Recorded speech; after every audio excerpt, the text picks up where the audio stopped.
할렐루야. 2020년 8월 30일 주일 예배 함께 드리시는 여러분들 주의 이름으로 환영합니다. 이 시간 묵도함으로 하나님 앞에 예배로 나아갑니다.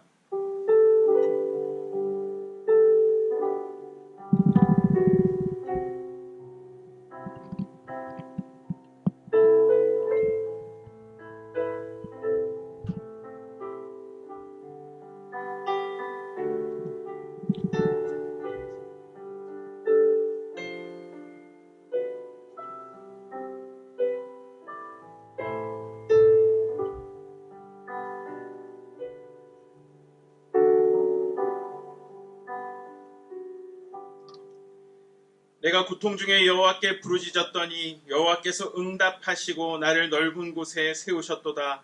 여호와는 내 편이시라. 내가 두려워하지 아니하리니 사람이 내게 어찌할까. 여호와께서 내 편이 되사 나를 돕는 자들 중에 계시니 그러므로 나를 미워하는 자들에게 보응하시는 것을 내가 보리로다. 아멘. 오늘도 나의 편이 되어주시는 그 하나님을 찬양하며 내 편이 되어주시는 그 하나님을 예배하는 이 시간이 되기를 원합니다. 하나님, 세상이 우리를 핍박하고 세상이 우리를 등진다 할지라도 늘 우리와 함께 하여 주시고 우리에게 가장 좋은 곳으로 주기 원하시는 그 하나님의 은혜 때문에 오늘도 두려움을 극복하고 하나님을 찬양하며 기쁨 가운데로 나아갑니다. 아버지 하나님, 오늘 이 예배를 받아 주시옵소서. 오늘 예배 가운데 성령께서 우리와 함께 하여 주시고 예배를 통하여서 하늘의 보호자가 흔들리는 복된 예배 되게 하여 주시옵소서. 감사하며 살아계신 예수님의 이름으로 기도드리옵나이다. 아멘. 이 시간 함께 찬양하며 예배로 나아가겠습니다. 주를 위한 이곳에 예배하는 자들 중에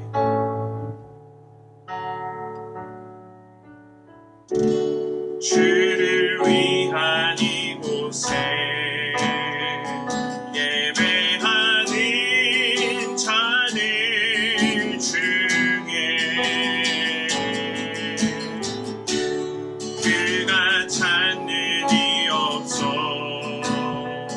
주님께서 슬퍼하시네.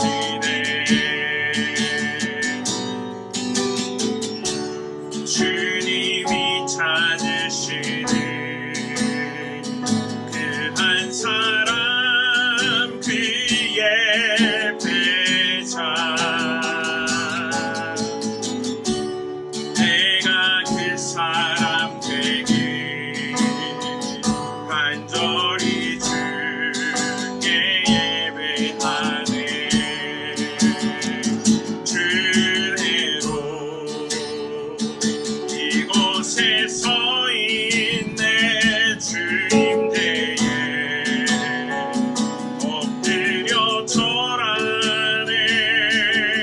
그 어느 것도 난 필요 없네. 주님만 경배해.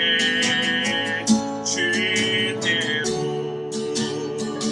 이곳에 서 있네. 주임대에 엎드려 절하네. 그 어느 것도 난 필요 없네. 주님만 경배해. 주를 위한 이곳에 주를 위한 이곳에 예배하는 자들 중에 그가 찾는 이 없어 주님께서 슬퍼하시네. 주님이 찾으시는 그 한 사람 그 예배자 그 한 사람 그의 배자 내가 그 사람 되길 간절히 주께 예배하네.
서 있네 이곳에 서 있네 주임대에 엎드려 절하네 그 어느 것도 난 필요 없네 주님만 경배해 주님만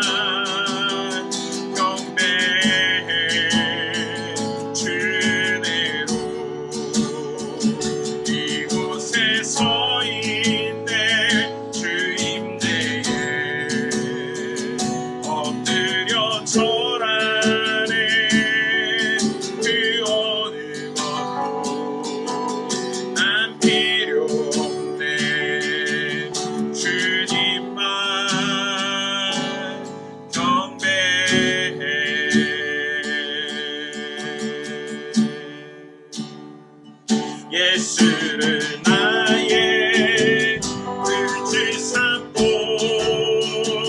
성령과 피로써 거듭나니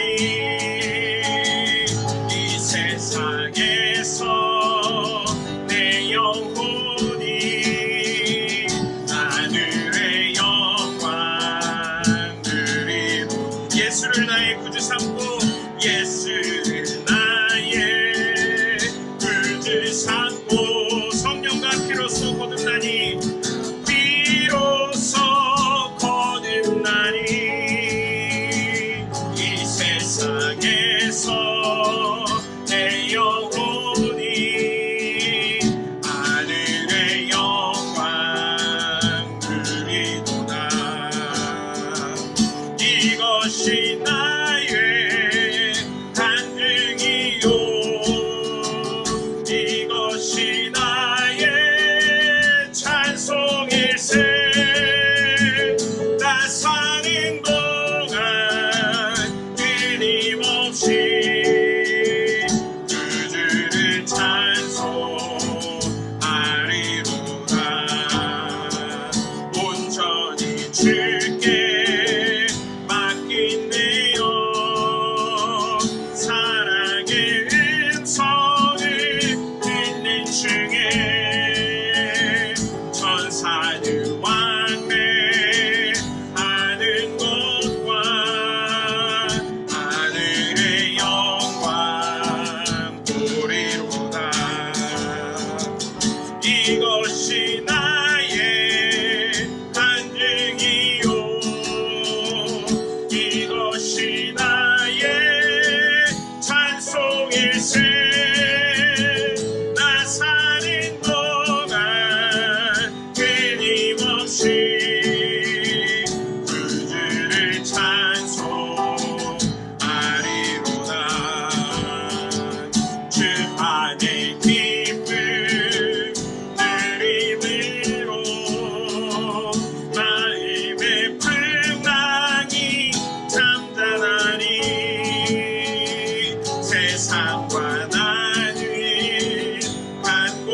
하나님, 오늘 이 예배를 통해서 저희들 가운데 이 고백이 주님 앞에 올려지기를 원합니다. 성령과 피로써 거듭난 우리, 세상과 나는 간 곳 없어지고 오로지 구속한 주만 보이노라고, 이것이 나의 간증이라고 하나님 앞에 고백하며 선포하며 나아갈 수 있는 우리 한 사람 한 사람이 되기를 원합니다. 성령께서 이 시간 이 자리에 좌정하여 주시고 예배 처음부터 마지막까지를 온전히 주관하여 주시옵소서. 감사하며 살아계신 예수님의 이름으로 기도드리옵나이다. 아멘.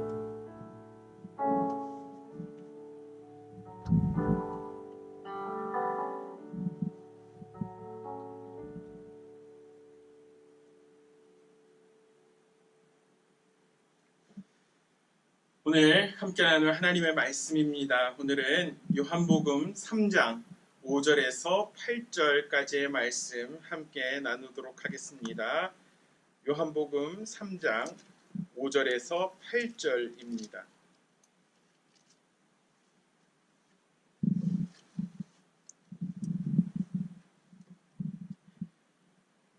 제가 봉독하겠습니다. 예수께서 대답하시되 진실로 진실로 내게 이르노니 사람이 물과 성령으로 나지 아니하면 하나님의 나라에 들어갈 수 없느니라. 육으로 난 것은 육이요 영으로 난 것은 영이니 내가 내게 거듭나야 하겠다 하는 말을 놀랍게 여기지 말라.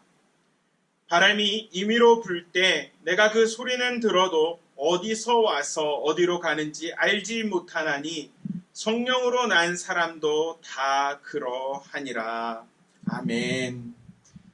오늘은 거듭나야 하는 이유라는 제목으로 하나님의 은혜의 말씀을 나누고자 합니다.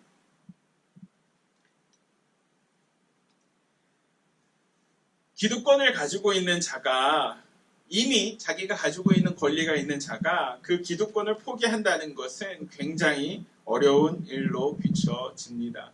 오늘 본문에 등장하는 그 한 남자가 있는데요. 그 남자의 상황이 그렇습니다. 먼저 그 요한복음 3장 1절과 2절이 오늘 그 본문의 배경이 될 텐데 그 3장 1절과 2절을 봉독해 드리겠습니다. 그런데 바리새인 중에 니고데모라 하는 사람이 있으니 유대인의 지도자라. 그가 밤에 예수께 와서 이르되 랍비여, 우리가 당신은 하나님께로부터 오신 선생인 줄 아나이다. 하나님이 함께 하시지 아니하시면 당신이 행하는 이 표적을 아무도 할 수 없음이니이다 라고 이야기합니다. Now there was a man of the Pharisees named Nicodemus, a member of the Jewish ruling council. He came to Jesus at night and said, Rabbi, we know you are a teacher who has come from God. For no one could perform the miraculous signs you are doing if God were not with him. 오늘 본문 직전인 그 요한복음 2장에 보면은 예수님께서 성전을 정화시키시는 그런 내용이 나오면서요. 또 가나안 혼인잔치에서 물로 포도주를 만드시는 그러한 여러 가지 표적들을 보여주시면서 사람들의 이목이 예수님께 집중되었던 것 같아요. 그때에 니고데모라는 사람이 이제 그 예수님이 행하신 표적을 보고 나서 밤에 조용히 예수님께 와서 예수님은 분명히 하나님께로부터 온 선생이십니다. 이 말이 무슨 말일까요? 선지자라는 말이에요. 모세처럼, 엘리야처럼, 또 침례 요한처럼 이렇게 하나님께서 특별히 보내신 선생님, 선지자인 줄 내가 압니다. 라고 고백하고 있는 것입니다. 니고데모는 오늘 본문 말씀 그 전에 보면은요, 바리새인이라고 기록을 하고 있습니다. 유대인의 지도자라고 기록이 되어 있습니다. 유대인의 관원이었어요. 무슨 말이냐 하면, 이제 유대인들이 그 최고의 종교 회의 기간이 있는데 그것이 우리는 산헤드린 공회라고 이야기합니다. 거기에는 31명의 종교 지도자들로 구성되어 있는 그 공회가 있는데요. 그 의결 기간이 있는데 니고데모는 그 71명 중에 한 명이었다라는 거예요. 그와 함께 그는 바리새인이었어요. 엄격하게 율법을 따르는 바리새파 사람이었더라는 것입니다. 이 생각을 해보세요. 유대인의 최고 종교기관인 산헤드린 그 71명 중에 한 사람이에요. 그만한 학식이 있는 거고요. 덕망이 있는 거고요. 유대인들로부터 그렇게 정말 스팟라이트를 받았던, 존경을 받았던 그 한 사람이 바로 니고데모라는 사람이었다라는 거예요. 율법을 또 얼마나 철저하게 지키는 바리새인이었습니까? 모든 면에서 볼 때에 부족함이 없던 그런 기득권 중에 기득권에 있던 사람이 바로 니고데모였다라는 것입니다. 그 니고데모가 밤에 슬그머니 예수님을 찾아옵니다. 왜 밤에 찾아올까요? 두 가지 이유로 우리가 생각해 볼 수 있을 것 같아요. 이제 바리새인이고요. 유대인의 관원이었던 그 니고데모가 타인의 이목을 겁내하는 걸 수 있는 거예요. 타인의 이목을 두려워하였기 때문에 남들이 활동하는, 남들에게 보여지는 낮이 아니라 밤에 예수님을 찾아왔다라는 거예요. 또 이와 함께 우리가 추측해 볼 수 있는 것은 분주한 낮 시간에 예수님과 그렇게 친밀한 대화를 나눌 수 없기 때문에 한밤중에 은밀하게 예수님께 접근하여서 이렇게 이야기를 하고 있다라는 것입니다. 자, 밤에 예수님을 방문해서 이제 예수님과 문답을 나누는 니고데모의 모습이 이제 오늘 본문에서 등장을 해요. 그 니고데모의 모습 속에서 예수님은 오늘 크게 한 가지 주제에 대해서 말씀하시는데 그 한 가지 주제가 뭐냐 하면 바로 거듭남, 중생이라는 거였다라는 것입니다. 오늘 이 일이 일어나고 나서 니고데모의 이야기는 요한복음에서 두 차례 더 등장을 합니다.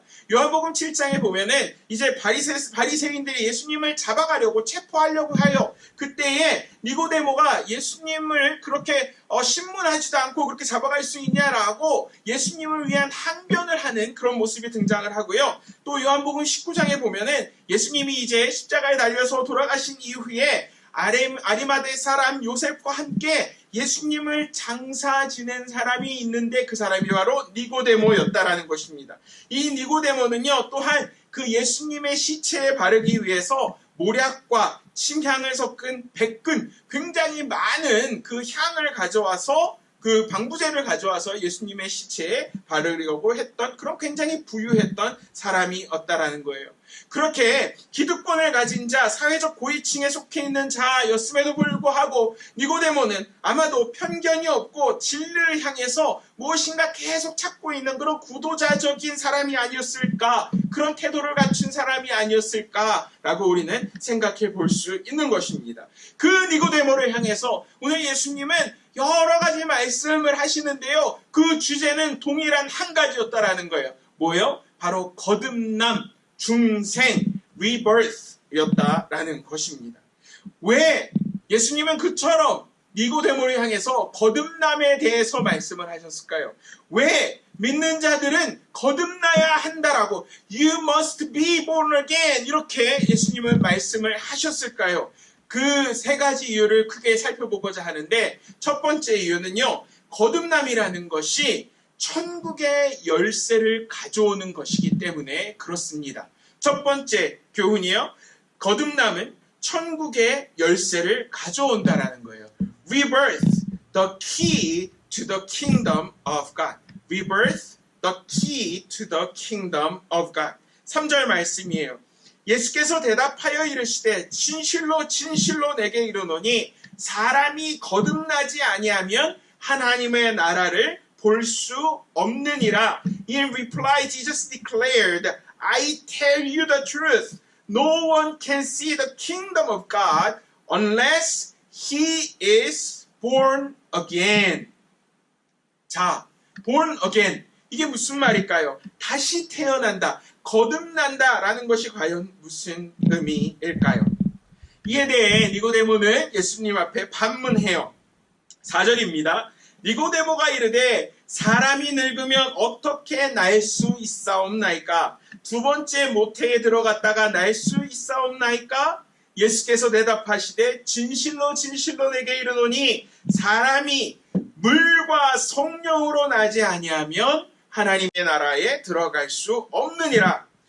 How can a man be born when he is old? Nicodemus asked.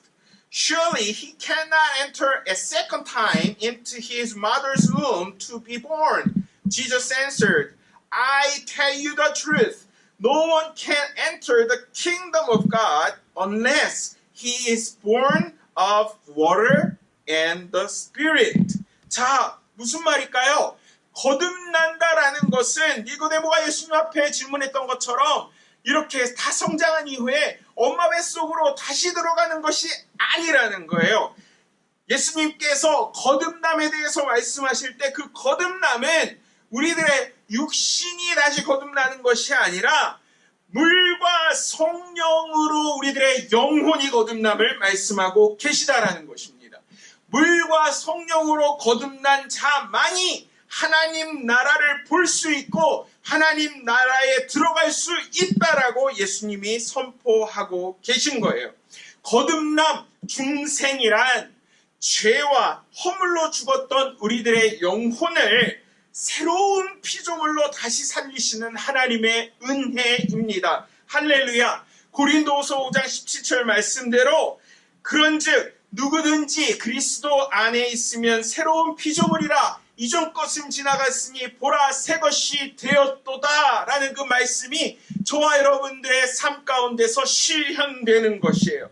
Therefore, if anyone is in Christ, he is a new creation. The old has gone, but new has come. 자, 이것이 거듭남의 비밀이라는 거예요.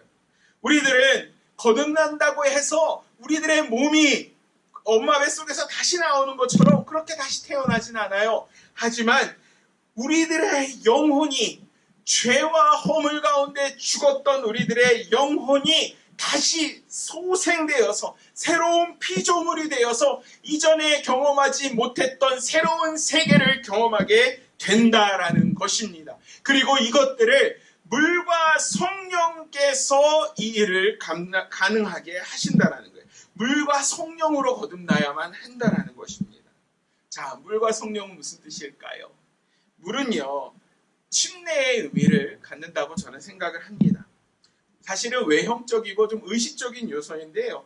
죄를 회개하고 예수님께서 나의 구주 되심을 고백하고 교회의 일원, 교회의 가족이 되는 것을 우리는 물로 베푸는 침례라고 이야기합니다. 그런데 그보다 더 중요한 건 뭐예요? 성령의 침례예요. 성령의 침례는 내적인 거예요. 우리들의 그 물 침례가 외면적으로, 외형적으로 보여지는 것이라면 성령의 침례는 우리 내면에, 우리 영혼에서 일어나는 변화라는 거예요. 성령께서 우리를 다스리실 때 우리들의 옛사람의 성품이 죽고 우리들 가운데 있는 새로운 피조물 된 그 새로운 우리들의 모습이 다시 이제 우리들 마음속에 우리들의 영혼 가운데 생성되고 소생된다라는 의미입니다.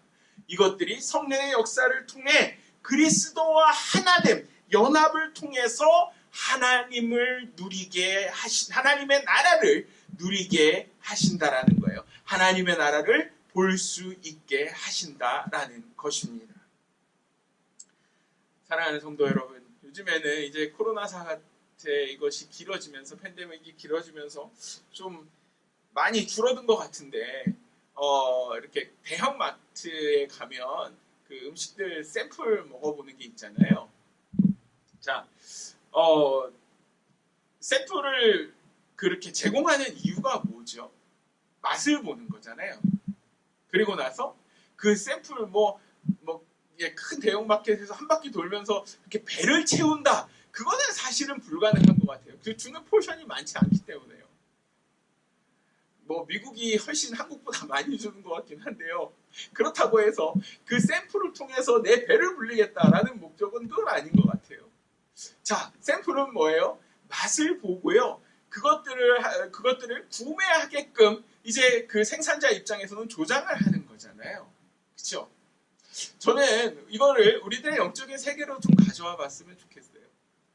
우리들이 예수님을 나의 구주와 주인으로 고백하고 나를 그 죄에서 사망 가운데서 구원하시는 분이 주님이시다라는 것을 마음속에 믿어서 영접하는 자들에게 우리는 하나님 나라의 맛을 볼 수 있는 그 샘플을 맛볼 수 있는 그 특권을 성령께서 우리 가운데 주신다라는 거예요.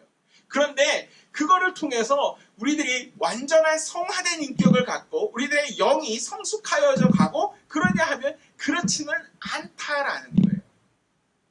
우리들이 성화되는 것은요, 우리들이 그런 회심의 시간을 통해서 예수님을 나의 구주와 주인으로 영접했다, 믿는다, 거기에서 끝나는 게 아니라 사실 그거는 샘플을 맛보고 이제 정말 이게 정말 좋은 거구나, 이게 정말 나한테 필요한 것이구나 라는 것을 알고 그 큰 덩어리, 큰 포션, 온전한 그 음식을 사는 사람들의 마음처럼 이제 내가 정말 그것들을 맛보았으니 이것을 내가 정말 취해야겠다, 전체를 나의 것으로 만들어야겠다 라는 생각이 드는 것, 그것이 바로 성화의 과정이라고 저는 생각을 해요. 그런데 문제는 뭐냐 하면 많은 성도들이요, 저와 여러분들이 이것을 거듭남을 통하여서 이렇게 하나님의 나라를 맛보는 열쇠를 취하고 그 기쁨을 점점 알아가야 하는데, 그냥 샘플 맛보고 내가 그걸 알아, 나 그거 맛봤어, 그렇게 거기에서 끝나는 우리들의 모습이 많더라는 것입니다. 하나님의 나라, 우리는 지난 몇 주간에 걸쳐서 또 살펴봤었는데요. 하나님의 나라라는 것은 지역적인 개념이라기보다는, 공간적인 개념이라기보다는 통치의 개념으로 봐야 합니다. 내가 예수님을 나의 구주와 주인으로 영접했다면 나의 그 주인 되신 주님께서 나를 다스리시는 것을 경험하는 거거든요. 그것은 성령께서 우리들의 마음을 열어 하나님의 나라를 꿈꾸게 하실 때, 우리들 가운데 그 거듭남의 비밀이 열려질 때에 우리는 그것들을 누릴 수 있다는 것, 함께 기억할 수 있는 저와 여러분들 되시기를 주의 이름으로 축원합니다.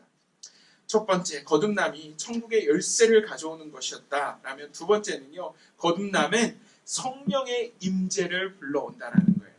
거듭남, 성령의 임재, rebirth, the presence of the Holy Spirit.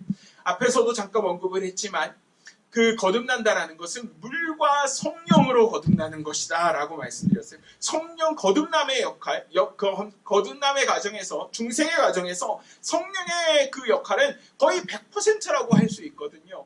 자, 6절에서 8절까지의 말씀에서 성령께서 우리를 어떻게 거듭나게 하시는가 좀 다시 한번 살펴보게 되기를 원합니다. 예수님께서 계속 니고데모에게 하시는 말씀이에요. 육으로 난 것은 육이요, 영으로 난 것은 영이니 내가 내게 거듭나야 하겠다 하는 말을 놀랍게 여기지 말라. 바람이 임의로 불매 내가 그 소리는 들어도 어디서 와서 어디로 가는지 알지 못하나니 성령으로 난 사람도 다 그러하니라. Flesh gives birth to flesh, but the Spirit gives birth to spirit. You should not be surprised at my saying, you must be born again. The wind blows wherever it pleases.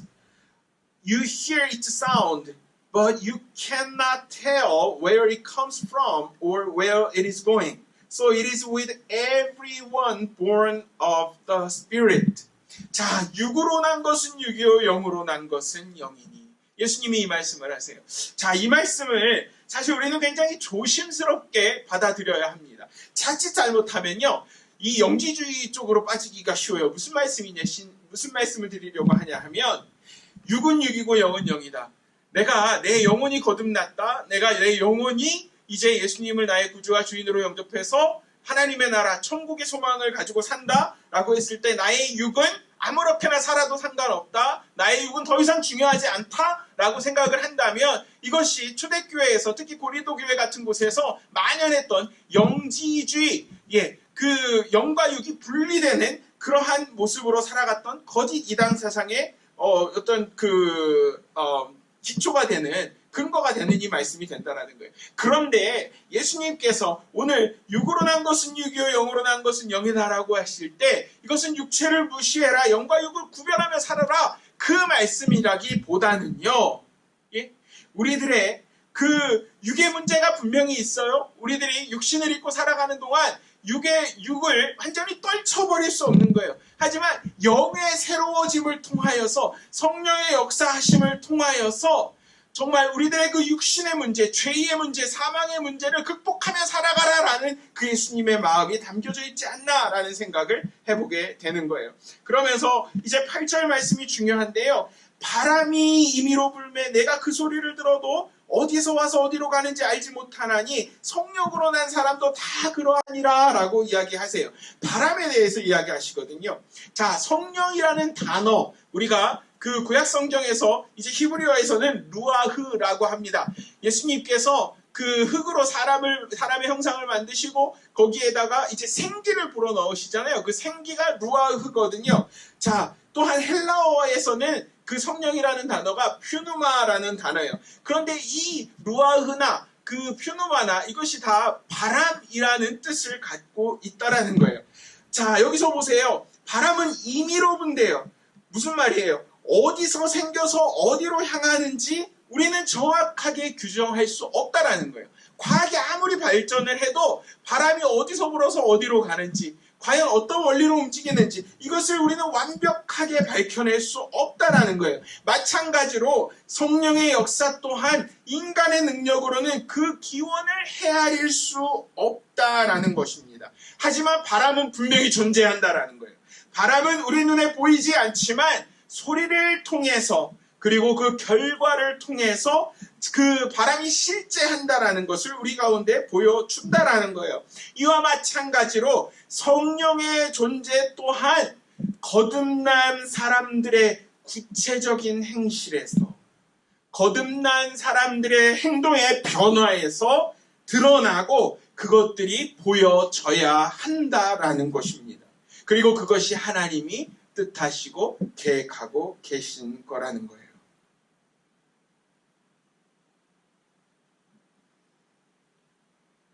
요한복음 9장에 보면 예수님께서 날 때부터 맹인된 자를 고치시는 이야기가 나옵니다. 그런데 공교롭게도 예수님께서 그 맹인을 고치신 날이 안식일이었어요. 안식일에 예수님께서 그 치유 사역을 하셨다는 것에 바리새인들이, 그 유대인들이 경노하잖아요. 그리고 나서 예수님을 죄인이라고 하고 예수님을 어떻게 해서라도 붙잡으려고 난리를 치죠. 그리고 나서 이제 그 고침받은 그 소경, 고침받은 그 맹인을 불러서 취조하기 시작하는데요. 이 맹인이 분명히 저 나면서부터 선천적으로 맹인이거든요. 그래서 도무지 가능성 없던 사람이고 성전 그 밖에 앉아서 구걸하던 사람인데 이제 막 눈이 띄었으니까 사람들이 깜짝깜짝 놀랄 거 아닙니까? 그래서 먼저 그 바리새인들이 그 그 맹인의 부모를 불러요. 그러면서 취조를 시작하는 겁니다. 분명히 저게 너 아들이냐? 너희 아들이냐? 저 아들이 분명히 나면서부터 선천적으로 맹인인 것이 맞냐? 어떻게 고침받았냐? 그런데 이제 그 부모들은요, 그 바리새인들의 속셈을 알고 있는 거예요. 거기에 잘못 이야기했다가는 자기들의 그 생명이 위태로울 것을 아니까 그 자기의 그 아들, 맹인이었다가 고침받은 그 아들을 직접 불러서 취조하라라고 이야기합니다. 그때 그 고침받은 맹인이 바리새인들 앞에 서서 하는 말이 요한복음 9장 25절 말씀이에요. 제가 읽어드릴게요. 대답하되 그가 죄인인지 내가 알지 못하나 한 가지 아는 것은 내가 맹인으로 있다가 지금 보는 그것이니이다. 한 가지 아는 것은 내가 맹인으로 있다가 지금 보는 그것이니이다. He replied, whether he is a sinner or not. 이거 예수님에 대한 이야기예요. I don't know. One thing I do know, I was blind, but now I see. 우리가 알고 있는 그 Amazing Grace, 나 같은 죄인 살리심, 거기에 나오는 이제 그 가사가 여기에서 지금 가져다 쓰는 거잖아요. 자, 맹인에게는요, 뭐 많은 이야기를 할 필요가 없었어요. 하지만 맹인에게 중요한 것은 바로 이거였어요. One thing I do know, I was blind, but now I see. 내가 맹인으로 있다가 지금은 보는 그것, 내가 그 한 가지를 안다라고 선포하고 있는 거예요. 이게 바로 성령께서 바람처럼 하시는 일이라는 것입니다. 사랑하는 성도 여러분, 저와 여러분들의 삶이 거듭났는가? 내가 참 신자인가? 내가 참 믿음으로 살아가는 자들인가? 예수님의 제자인가? 하나님의 자녀인가? 그것을 판단하는 기준은 바로 이것입니까? 바로 이것입니다. 이 맹인처럼 성령께서 나를 훑고 지나가신 흔적이 있느냐 하는 것입니다. 며칠 전 루이지애나하고 그 텍사스 걸프코스트 쪽으로 허리케인이 2개나 지나갔어요. 물론 미리 이제 그 포캐스트 일기예보를 보고 사람들이 이렇게 뭐 피난도 가고요. 많이 그렇게 해서 생각보다는 피해가 적었지만 여전히 그 허리케인이 지나가고 난 자리에는 자국이 남습니다. 피해, 나무가 뽑히고요. 집들이 부서지고요. 물이 차고요. 이러한 그런 분명한 현상들이 남는다라는 거예요. 바람은 보이지 않지만 그 바람의 영향력 아래 있었던 그 땅은 그 분명한 증거들을 남긴다라는 거예요. 맹인이 보지 못했지만 예수님의 손길을 경험하고 나서 예수님의 고침을 받고 나서 그가 한 가지 아는 거는 그거였어요. 그의 지식이 중요한 게 아니었어요. 하지만 그가 전에는 맹인이었지만 나는 지금 볼 수 있다라는 고백이고 선포였다라는 거예요. 성령께서 여러분들의 삶을 어떻게 이렇게 흔들고 지나가셨는지, 만지고 지나가셨는지 여러분들에게는 그 간증이 있으십니까? 성도들에게 이 거듭남의 그 흔적이 남지 않는다라면 우리들은 사실 여전히 온전한 신앙생활, 온전한 제자로서의 삶을 살아가고 있다라고 이야기하기 힘들 거예요. 사랑하는 성도 여러분, 저와 여러분들 가운데 이런 맹인 소경의 고백이 우리들 삶 가운데 고백되어질 수 있기를 주의 이름으로 축원합니다. 성령께서 나의 삶을 지나가신 흔적들이 보여지기를 주의 이름으로 축원합니다. 여러분들과 저의 삶 속에 이 말들이 많아지는 것이 아니라요, 성령께서 나를 만지고 가신 그 흔적들이 정말 삶 속에, 나의 몸 속에, 나의 영혼 속에 증거되고 간증되어 질 수 있기를 주의 이름으로 축원합니다.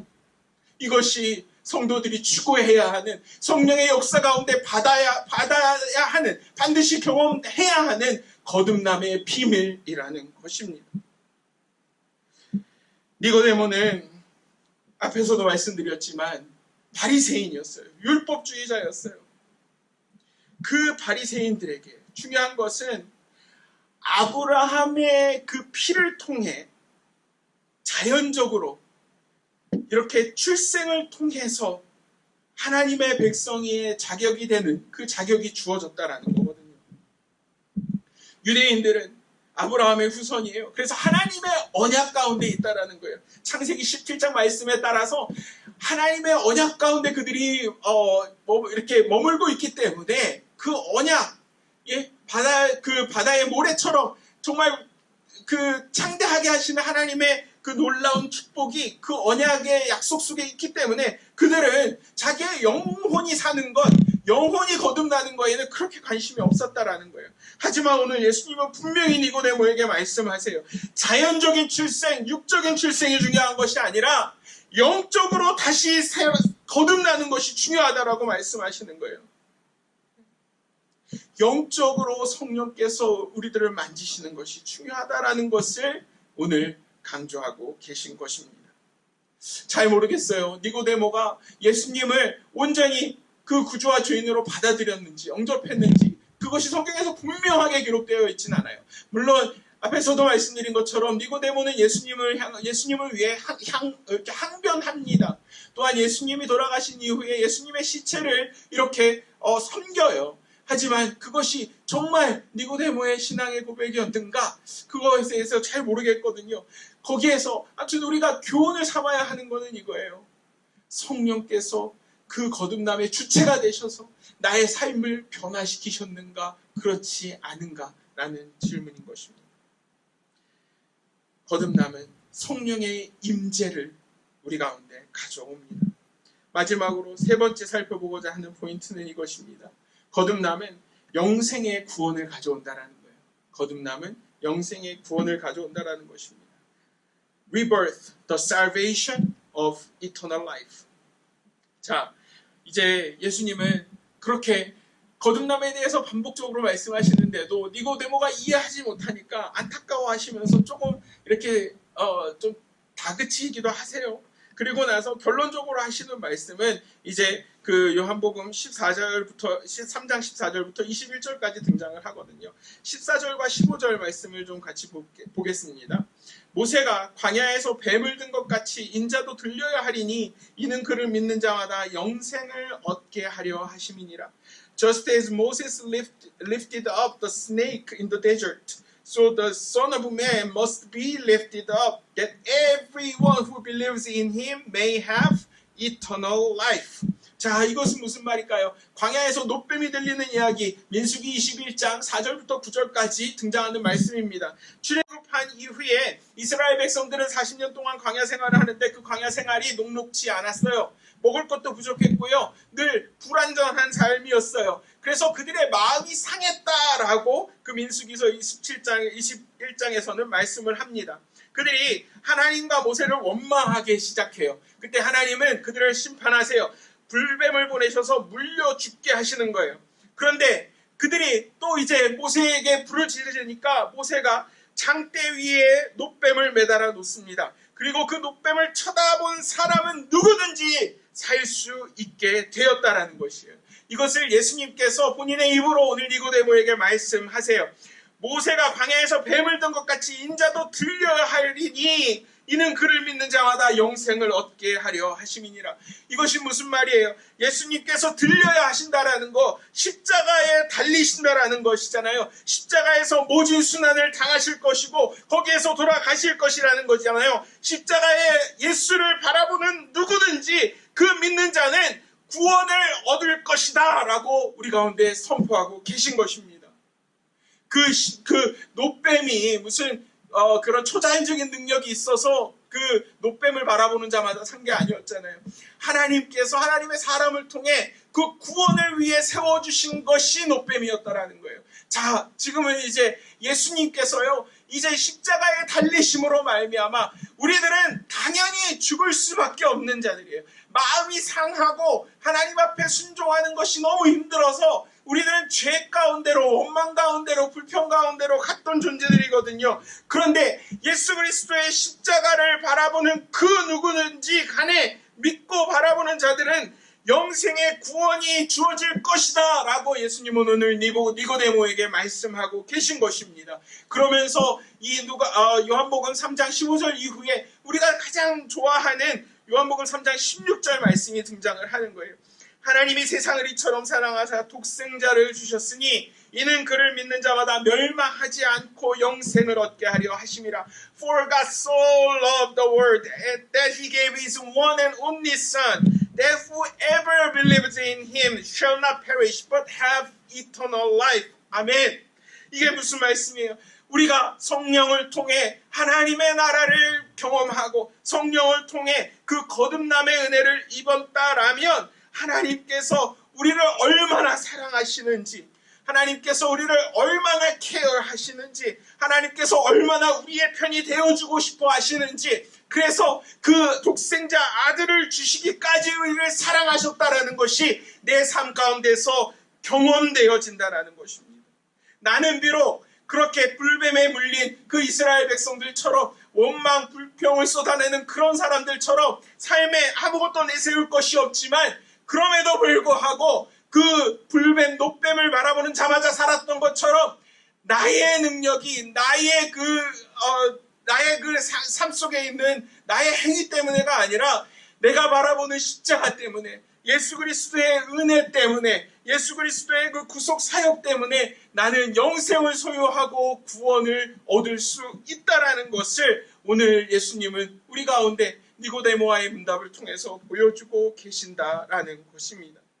그러면서 17절은 예수님께서 이 땅 가운데 오신 것이 심판을 위한 것이 아니라 영생의 구원을 위해 오셨다. Not for condemnation, but for salvation. Jesus has come. 이것을 우리 가운데 보여주고 계신 것입니다. 사랑하는 성도 여러분, 저와 여러분들의 삶이 거듭났습니까? 거듭난 자들은 흔들리지 아니합니다. 거듭난 자들은 말로 모든 것들을 풀어내는 것이 아니라 삶 속에서 성령께서 나를 만지고 지나가신 흔적으로 복음을 전하고, 성령께서 나를 만지고 지나가신 흔적으로 하나님의 나라를 경험하고, 성령께서 나를 만지고 지나가신 그 흔적으로 영혼에 대한, 구원에 대한 소망을 갖고 살아가게 됩니다. 사랑하는 성도 여러분, 저와 여러분들의 삶 가운데 이러한 거듭남의 은혜가 충만하기를 주의 이름으로 축원합니다. 저와 여러분들의 삶 가운데 성령께서 우리들의 삶을 온전히 주관하시는 것을 경험하게 되기를 주의 이름으로 축원합니다. 성령님은 오늘도 저와 여러분들의 삶이 거듭나기를 도우시는 성령님이십니다. 억눌린 자, 갇힌 자, 자유함이 없는 자들에게 친히 찾아오시는 성령님이십니다.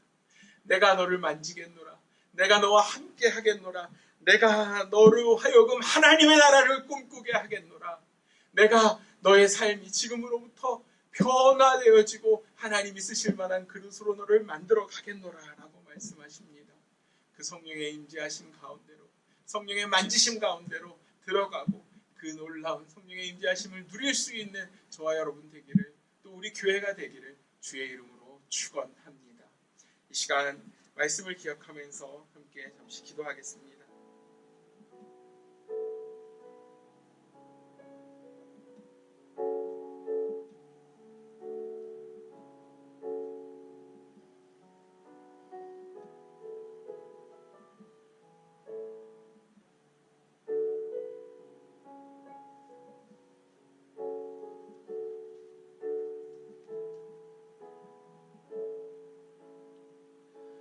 하나님, 니고데모는 예수님과의 그 대화를 통해 거듭나는 것이 무엇인지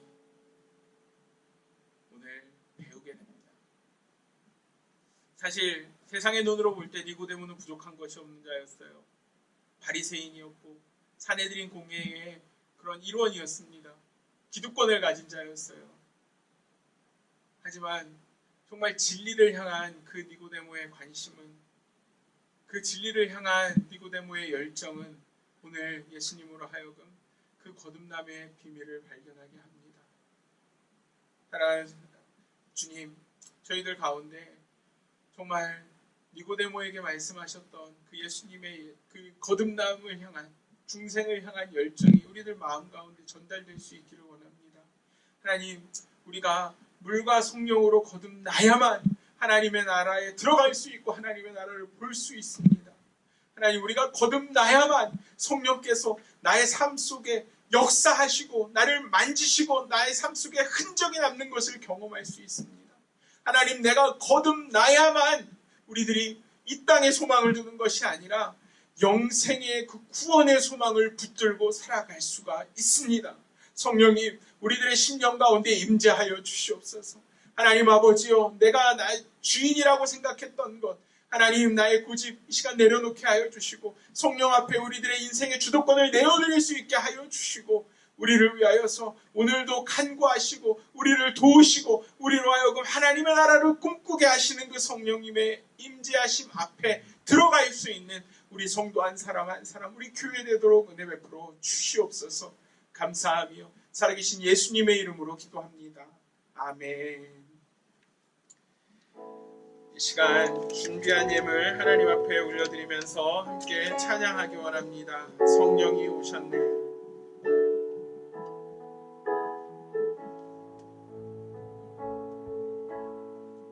어부한 시절 지날 때 깊은 한숨 쉬실 때 그런 풍경 보시며 같이 가는 길에 우와 같이 너희를 어려들지 않으니 내가 너희와 영원히 함께하리라.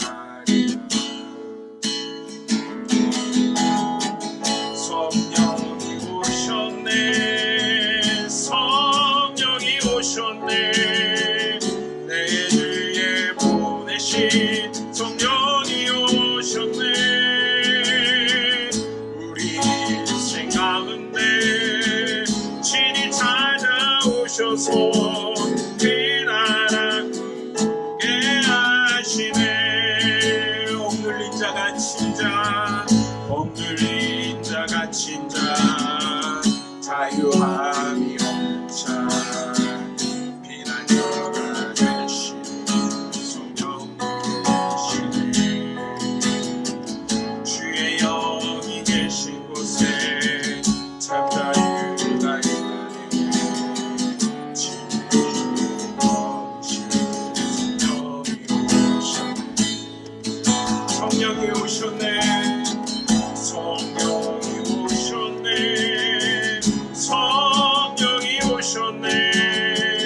내 주에 보내신 성령이 오셨네.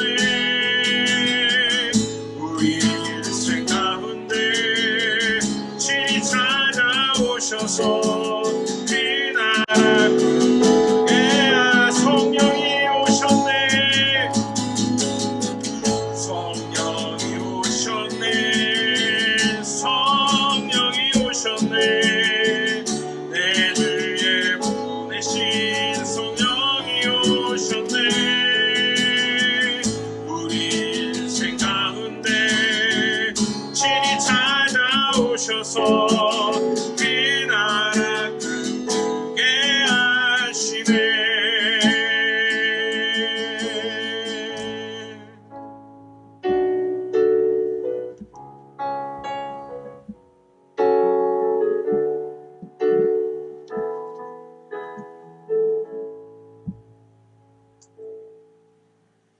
이 시간 드려진 예물 위해서 기도하고 축도함으로 예배를 마치겠습니다. 하나님, 오늘도 주님 앞에 예배드리면서 정성껏 준비한 예물을 하나님의 존전 앞에 올려드립니다. 하나님, 신앙의 고백으로 드려지는 이 예물을 받아주시옵소서.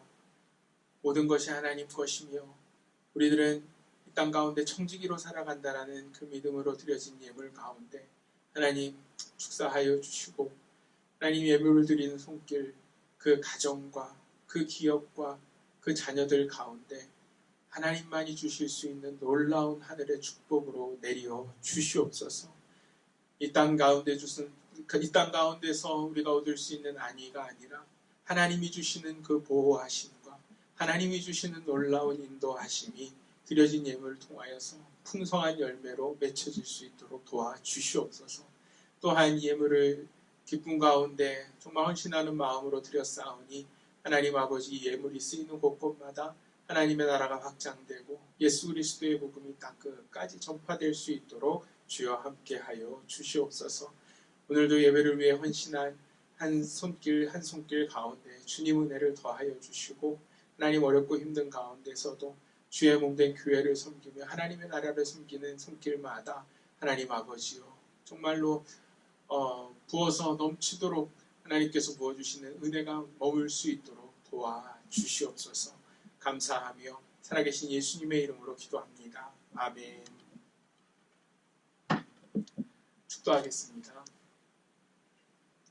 지금은 우리 주 예수 그리스도의 은혜와 아버지 하나님의 크신 사랑과 성령님의 교통하심이 거듭남을 통하여서 하나님의 나라를 보고 하나님의 나라를 소망하며 살아가며, 또한 거듭남을 통하여서 성령께서 우리들 삶을 만지시고 우리들을 온전히 빚어가시고 우리들 가운데 놀라운 간증이 생기게 하심을 경험하며 거듭남을 통하여서 이 땅 가운데 소망을 두는 것이 아니라 영생을 위한 그 구원의 소망을 두고 십자가 붙들고 살아가기로 결단하는 주의 사랑하시는 성도들 머리머리 위에 지금부터 영원토록 함께 하시옵기를 간절히 축원하옵나이다. 아멘.